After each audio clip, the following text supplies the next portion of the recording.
வணக்கம். நம்ம இன்னைக்கு போஸ்ட் மார்க்கெட் ரிப்போர்ட்டையும் நாளைக்கு மார்க்கெட் எப்படி இருக்கலாங்கிற ரிவ்யூவும் பார்த்துடலாங்க. நம்ம இன்னைக்கு மார்க்கெட்டுக்கு கொடுத்திருந்தபடி வேல்யூஸ் நீங்களே டெரைவ் பண்ணியிருந்தீங்க அப்படின்னா மார்க்கெட்டுக்கு இதுதான் வந்து சப்போர்ட் ரெசிஸ்டன்ஸா இருந்திருக்கும். இது எல்லாரும் நீங்க யூஸ் பண்ணியிருப்பீங்கன்னு நான் நம்புறேன். அதுபடி ஓப்பன் ப்ரைஸுங்கிறது 25,982. ஸோ அதிலிருந்து மார்க்கெட்டு நேற்று ஸ்விங் ஹை வரைக்கும் கீழே வந்தவர் எகெயின் மேலே போனவர் பையபோ லைனுக்கு மேலே போய் ஒரு ரெசன்ஸ் தொட முடியாமல் கீழே விழுந்திருப்பாரு. இன்னைக்கு மார்க்கெட்டை பொறுத்த வரைக்கும் ஏன் இப்படி இருந்திருக்கும் அப்படிங்கிறது நான் இன்னைக்கு எல்லாருக்குமே அனுப்பியிருப்பேன். நீங்க புரிஞ்சிருப்பீங்கன்னு நினைக்கிறேன். ஆக்சுவலா இன்னைக்கு பேரேஜ் இருந்ததுனால 26,000 காலும் புட்டும் மேல மாறி மாறி இருந்தாங்க. ஸோ அதனால மார்க்கெட்னால எந்த சைடும் போக முடியல. ஸோ ஆக்டிவ் கான்ட்ராக்ட்ஸை பேஸ் பண்ணி சில விஷயங்களை பார்த்து தான் நம்ம ஆகணும். மார்க்கெட்டு பெரிய டார்கெட் நம்ம வைக்கலாமா, மார்க்கெட்டுக்கு மேலே ஃபர்தரா இன்னும் போகுமா அப்படிங்கிற விஷயங்களுக்காக நீங்க இதை வந்து நீங்க பார்த்து தான் ஆகணும். சரிங்களா? ஸோ அதுக்காக நீங்க பாருங்க. எல்லா நேரமும் ஆக்டிவ் கான்ட்ராக்ட்ஸோடவே நம்ம ட்ரேட் பண்ணணுங்கிற அவசியம் இல்லை. சரிங்களா? ஸோ இன்னைக்கு நம்ம வந்து இதை பார்த்துட்டோம்னா நமக்கு ஒரு கிளாரிட்டி கிடைச்சிருக்கும் அப்படிங்கிறது தான் நான் சொல்ல வரேன். சரிங்களா? ஓகே. இதுபடி நீங்க பார்த்தீங்க அப்படின்னா இதுல சின்ன சின்ன ஒரு டிப்ஸ் மட்டும் நான் தரேன். இப்போ உதாரணத்துக்கு 26,000 இருக்கு அப்படின்னா 26,000 ப்ரீவியஸ் க்ளோஸ் அப்படிங்கிறது 159ங்க. ஸோ இந்த 159 போயிருக்கா அப்படின்னு பார்த்தீங்கன்னா அப்போ போயிருந்தா மார்க்கெட்டு 26,159 வரைக்கும் போயிருக்கணும். கரெக்டுங்களா? ஆனா மார்க்கெட்டு அவ்வளோ தூரம் ஸ்ட்ரென்த்தாக போயிருக்க மாட்டாரு. இதை நீங்க இப்படி வந்து ட்ரையல் பண்ணி பாருங்க. நான் வந்து இதுதான் நடக்குது அப்படின்னு சொல்ல வரல. ஆனா நீங்க இதை வந்து ஷார்ட்கட்டா இன்னொரு சிம்பிளிஃபையா புரிஞ்சுக்கணும்னா இந்த 159 பாயிண்ட்ஸ் இருக்கு இல்லைங்களா, இந்த 159 பாயிண்ட்ஸை ரெண்டா டிவைட் பண்ணீங்க அப்படின்னா என்ன ஆன்சர் வரும்னு பாருங்க. சரி, ஒரு நிமிஷம். 159 divided by 2, so 79 plus இதே வந்து 26,000. ஸோ இது வந்து இதுவும் நல்லா ஆக்ட் ஆயிருக்கும். ஸோ நான் என்ன சொல்றேன், அந்த ப்ரீமியத்தை ரெண்டால டிவைட் பண்ணி இது பேரேஜ்னா அதனால போக முடியுமான்னு கேட்டீங்கன்னா இந்த இடம் வரும்போது மார்க்கெட் என்ன ரியாக்ட் பண்ணுதுங்கிறத பார்த்தாலும் உங்களுக்கு கண்டுபிடிச்சிட முடியும். ஸோ உதாரணத்துக்கு 26,079 அப்படிங்கிறது நான் சொல்லியிருந்தேன். சரிங்களா? ஸோ நீங்க இங்க பாத்தீங்கன்னா தெரியும். ஸோ இதுக்கு மேல மார்க்கெட்னால போகவே முடியல.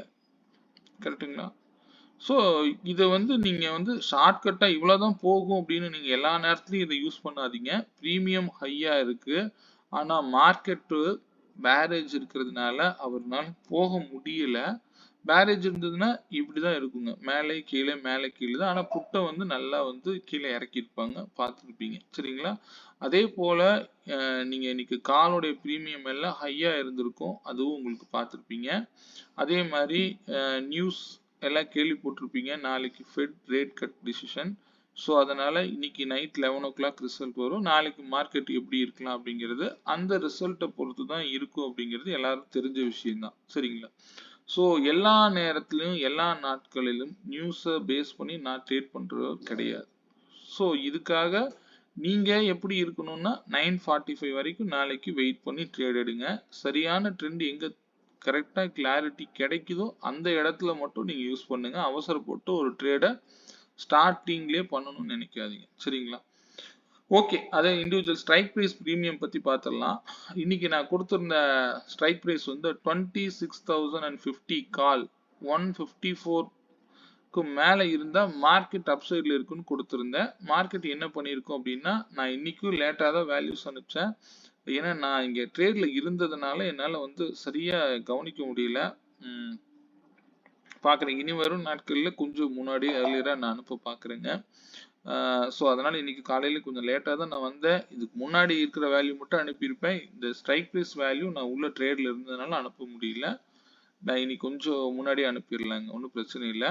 ஸோ இங்க 154 இந்த விலை வந்தா ஏன் வந்து மார்க்கெட்டு இந்த டார்கெட்டை இம்மீடியட்டா அடிச்சது, புரியுதுங்களா? மார்க்கெட்டுங்கிறது மேக்ஸ். ஸோ மேக்ஸ் சார்ந்து நீங்க படிங்க, இதைத்தான் நான் சொல்ல வரேன். சரிங்களா? சரி, ஓகே. நம்ம இந்த இடத்துல தான் எடுக்கல, திருப்பி ஒரு சான்ஸ் கொடுக்குறாங்க, திருப்பி அதே 210 போறாரு. ஸோ அகெயின் வந்து பெரிய கன்சாலிடேஷன் மட்டும்தான் இன்னைக்கு மார்க்கெட்ல நடந்திருக்கும். நீங்க பாத்தீங்கன்னா தெரிஞ்சிருக்கும்.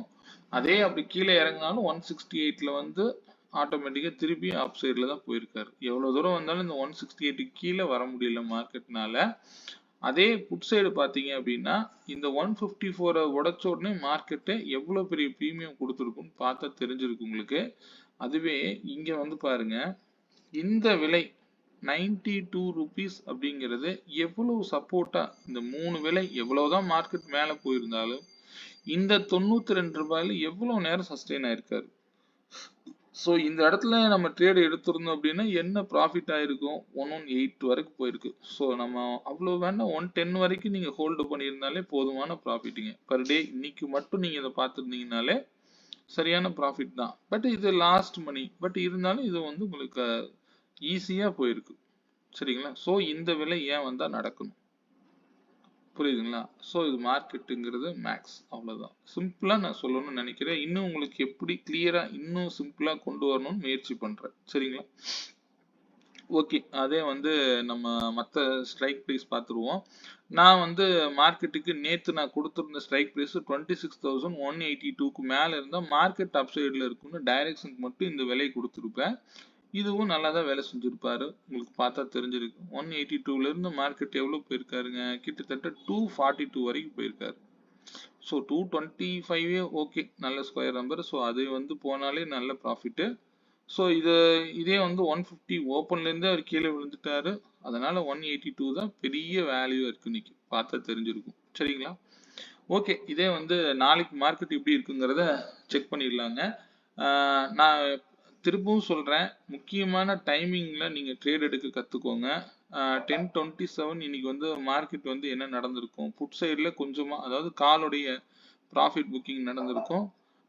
எகெயின் வந்து 11:39 சொல்லுவேன், அந்த இடத்துல திருப்பி நீங்க என்டர் ஆயிருந்தீங்கன்னா கால் சைடு போயிருப்பாரு. 2.03ன்னு ஒரு டைம் சொல்லுவேன், அந்த இடத்துல என்ன நடந்திருக்கும், அப் சைடு போயிருப்பாரு. ஸோ இந்த 3 டைம் மட்டும் ரொம்ப இம்பாக்ட் கொடுக்கக்கூடிய டைமிங், அவ்வளவுதான். சரிங்களா? ஸோ இதை வந்து 9:45க்கு மேல ட்ரேட் இனிஷியேட் பண்ணுங்கன்னு சொல்றதுக்கு காரணம் இந்த ஒரு ரேலி, அவ்வளவுதான். ஸோ டோட்டல் மார்க்கெட் இதோட முடிஞ்சதுதான். ஸோ இந்த டைமிங்ல நோட் பண்ணிக்கோங்க. நீங்க எப்பவும் அந்த டைம் வரும்போது டைம் வந்தா எடுக்கணும்னு சொல்ல வரல, அந்த பர்டிகுலர் டைம்ல எந்த சைடு பிரேக் அவுட் கொடுக்குதோ அந்த சைடு போய் எடுங்க, போதுமானது. சரிங்களா? நான் நேற்றே பொசிஷனலா வந்து மார்க்கெட்டை பத்தி சில இம்பாக்டை நான் வந்து என்ன சொல்லியிருப்பேன் அப்படின்னா, நேற்று எக்ஸ்பைரி மார்க்கெட்ல சொன்ன அதே வேல்யூ, இது வந்து பொசிஷனல் வேல்யூங்க. இதுக்கும் இன்ட்ராடேக்கும் மிங்கிள் பண்ணாதீங்க. பொசிஷனலா இந்த வேல்யூஸ் நல்லா ஆக்ட் ஆகிட்டு தான் இருக்கும், அதை நான் அப்படியே தான் வச்சிருக்க போறேன், ஒன்றும் மாற்று கருத்தே இல்லை. ஸோ இங்க நான் நேற்று சொன்னபடி வந்து இந்த இடத்துல தான் வந்து எண்ட் ஆஃப் த டைம்ல மார்க்கெட் இவ்வளவு பெரிய ரேலி நடந்திருக்கும். அதே இங்க இருந்து மார்க்கெட், அதாவது 948க்கு மேல இருந்தா மார்க்கெட் அப்சைட்ல இருக்குன்னு நான் நேற்றே சொல்லிட்டேன். அப்படி போனா 26,081ங்கிறது அடுத்த டார்கெட்டா இருக்குன்னு சொல்லியிருப்பேன். ஸோ அதுக்கு மேல மார்க்கெட்னால எங்கேயுமே போக முடியல. நான் 15 மினிட்ஸ் கேண்டில் வச்சிருக்கேன். ஸோ அது வந்து உங்களுக்கு இன்னும் கிளாரிட்டியை அழகா தரும். நீங்களே இதை செக் பண்ணி பார்த்தீங்கன்னா தெரியும். ஏன்னா அதுக்கு மேல வந்து ஒரு கேண்டிலும் அங்க போக முடியல, புரியுதுங்களா? ஸோ இப்போ அடுத்த டார்கெட் மார்க்கெட் எது வரைக்கும் போகலாம் அப்படின்னா, இது மார்க்கெட்டை வந்து நம்ம நியூஸ் பேஸ்டு போயிட்டு இருக்குது. ஸோ கால் ப்ரீமியம் எல்லாம் செக் பண்ணி பார்த்துருப்பீங்கன்னு நம்புறேன். எக்ஸாக்டா பார்த்தீங்கன்னா 26,050 பக்கம் இருக்கு. ஆனா நீங்க போய் கால் ப்ரீமியத்தை எடுத்து பார்த்தீங்கன்னா 200 இருப்பாரு. அதே புட் சைட்ல போய் பார்த்தீங்க அப்படின்னா 100ல இருப்பார். கிட்டத்தட்ட ஏறக்குறைய 50%க்கு மேல வந்து கால் ப்ரீமியம் அதிகமா இருக்கும். ஸோ அதனால நாளைக்கு பார்த்து கவனமா ட்ரேட் பண்ணுங்க. ஸோ இந்த விலை வந்து நாளைக்கு மார்க்கெட் எப்படி இருக்கலாம் அப்படின்னா, நாளைக்கு 948 கூட வந்து ரீடெஸ்ட் ஆகி கூட திருப்பி மேலே போகலாம். ஆனால் 81க்கு மேலே இருக்கும்போது மார்க்கெட்டுக்கு அடுத்த டார்கெட்டுங்கிறது 214, அதுக்கு அடுத்த டார்கெட்டுங்கிறது ஆல் டைம் ஹை 26,278 அப்படிங்கிறது அடுத்த டார்கெட்டாக இருக்கும். ஸோ இதோட திரும்பிடும் அப்படின்னு அர்த்தம் இல்லை, நல்லா கவனிச்சுக்கோங்க, புரியுதுங்களா? மார்க்கெட் வந்து நம்ம வந்து இந்த எல்லை கூட இதுதான் சொல்லி ஃபிக்ஸ் பண்ணக்கூடாது. நாளைக்கு மார்க்கெட்டுடைய ரேஞ்ச் அப்படிங்கிறது 36 பாயிண்ட்ஸுங்க. ஸோ இன்னைக்கு மார்க்கெட்டோடைய ரேஞ்ச் வச்சு 36 பாயிண்ட்ஸ் தான் கிடைச்சிருக்கு அப்படின்னா அது வந்து நாளைக்கு மார்க்கெட் ஓப்பன் ஆகிற பிரைஸ்ல இருந்து 36 பாயிண்ட்ஸ்க்கு மேல போனா பையபோன்னு வச்சுக்கோங்க. அதுக்கு மேல 3 ரெசிஸ்டன்ஸ் மினிமம் போட்டுக்கோங்க. இது மினிமம் டார்கெட் தான். ஸோ நாளைக்கு வாலட்டிலிட்டி இருக்கு அப்படின்னா இதையும் தாண்டி கூட போகலாம். புரியுதுங்களா? அதனால மார்க்கெட்டை நீங்க வேல்யூஸ் நீங்களே டிரைவ் பண்ணுங்க.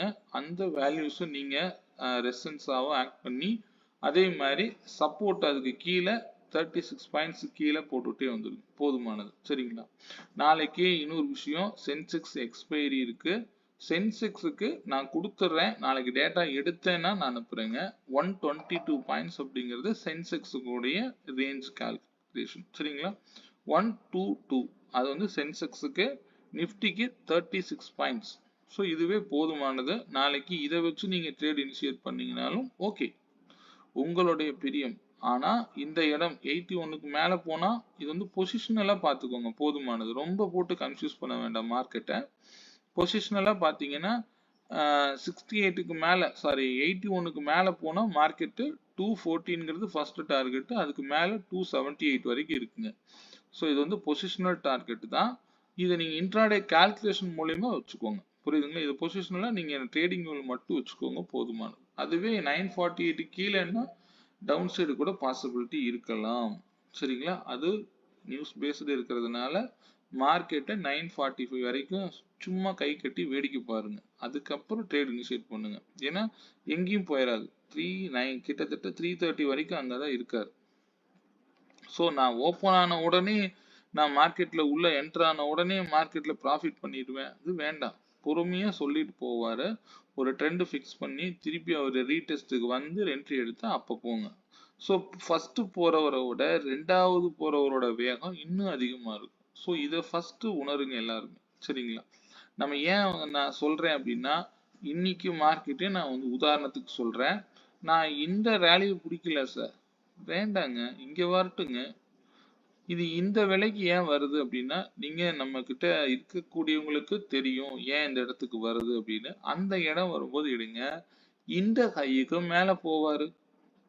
இதுதான் மார்க்கெட்டு. ஸோ இதனால ரொம்ப சிம்பிளா மார்க்கெட் பாருங்க. மார்க்கெட்ல யாரோ சொன்னா மார்க்கெட்டு மேலேயோ கீழே எல்லாம் போகாது. ஃபியூச்சர்ல பணம் வந்தா மட்டும்தான் மார்க்கெட் மேலேயோ கீழேயோ வர முடியும், போக முடியும். சரிங்களா? ஸோ நம்ம ரீட்டைல் ட்ரேடர்ஸ் நமக்கு ட்ரெண்ட் எதுவா இருக்காரோ அந்த ட்ரெண்ட் கூட போகிறதுக்கு கத்துக்கணும், அவ்வளவுதான். சரிங்களா? ஓகே, நாளைக்கு ஸ்ட்ரைக் ப்ரைஸ் பார்த்துடலாம். நாளைக்கு வந்து 26,150 கால் 122 ருபீஸ்க்கு மேல இருந்தா மார்க்கெட் அப்சைட்ல இருக்குங்கிறத சொல்றேன். அதுவே 26,100 புட்டு 138 ருபீஸ்க்கு மேல இருந்தா மார்க்கெட் டவுன் சைட்ல இருக்குங்கிறது மட்டும் இண்டிகேட் பண்றாரு. ஸோ இது டைரக்ஷனுக்கான வேல்யூ மட்டுமே. புரியுதுங்களா? நான் இதை வச்சு ட்ரேட் எடுங்கன்னு சொல்ல வரல. இது வந்து மார்க்கெட்டுடைய ட்ரெண்ட் எங்க இருக்கு அப்படிங்கிறத மட்டும் தான் நான் இண்டிகேட் பண்றேன். ஸோ நான் எடுத்திருக்கிற வேல்யூஸ்லயே உங்களுக்கு தெரியும் ஏன் இந்த விலை கொடுத்துருக்கேன் அப்படின்னு. நான் இதை வந்து எப்படி 15 மினிட்ஸ் சார்ட்ல வச்சிருக்கேன். இந்த விலை மார்க்கெட்டுக்கு இன்னைக்கு எப்படி ரியாக்ட் ஆயிருக்குன்னு தெரியுதுங்களா? ஸோ இதனாலதான் நான் இதை கொடுத்துருக்கேன். புரியுதுங்களா? இது வேல்யூல எப்படி வந்து மேக்ஸ் கால்குலேஷன் தான், வேற ஒண்ணுமே இல்லை. சரிங்களா? நான் வந்து ஒரு நாள் பிவோட் வேல்யூ கொடுப்பேன். நான் ஏன்னா இதை கொடுக்கறதுனால பப்ளிக் டொமைன்ல யார் சொல்றது நம்ப கூடாது. நான் கொடுக்குறேன் அப்படின்னா அது உங்களுக்கு உபயோகமா இருக்கணுமே தவிர திருப்பி நீங்க வந்து இதை வச்சு நீங்க வந்து தவறா போய் ட்ரேடை இனிஷியேட் பண்ணிடக்கூடாது அப்படிங்கிறதுக்காக நான் தெளிவா கொடுக்குறேன், வேற ஒன்றும் இல்லைங்க. சரிங்களா? ஸோ ஓகே, நீங்க இந்த விலை வரும்போது முடிவெடுங்க. நாளைக்கு மார்க்கெட்டை சிம்பிளா பாருங்க. நாளைக்கு ஒரு 945 வரைக்கும் விட்டு ட்ரேட் எடுங்க, ஒன்றும் தவறே இல்லை. மார்க்கெட் அங்கேயே தான் இருக்க போறாரு, ஃப்ரீயா பார்க்கலாம். உங்களுக்கு இந்த அப்போதைக்கு வந்து இந்த ஆக்டிவ் கான்ட்ராக்ட்ஸ் கொஞ்சம் ஆக்டிவ் பண்ணிக்கோங்க. அப்பப்போ அந்த டைம்ல இதை வச்சு நீங்க ட்ரேட் எடுக்கணும் அப்படின்னா சம் டைம் வந்து அதை நீங்க கிளாரிட்டிக்காக எடுத்துக்கோங்க, போதுமானது. சரிங்களா? ஓகே, இதை பற்றி தகவல் ஏதாவது தேவைப்பட்டா என்னுடைய கான்டாக்ட் நம்பர் 9842088858. மீண்டும் ஒரு நல்ல பதிவுடன் நாளை மாலை சந்திப்போம். நன்றி, வணக்கம்.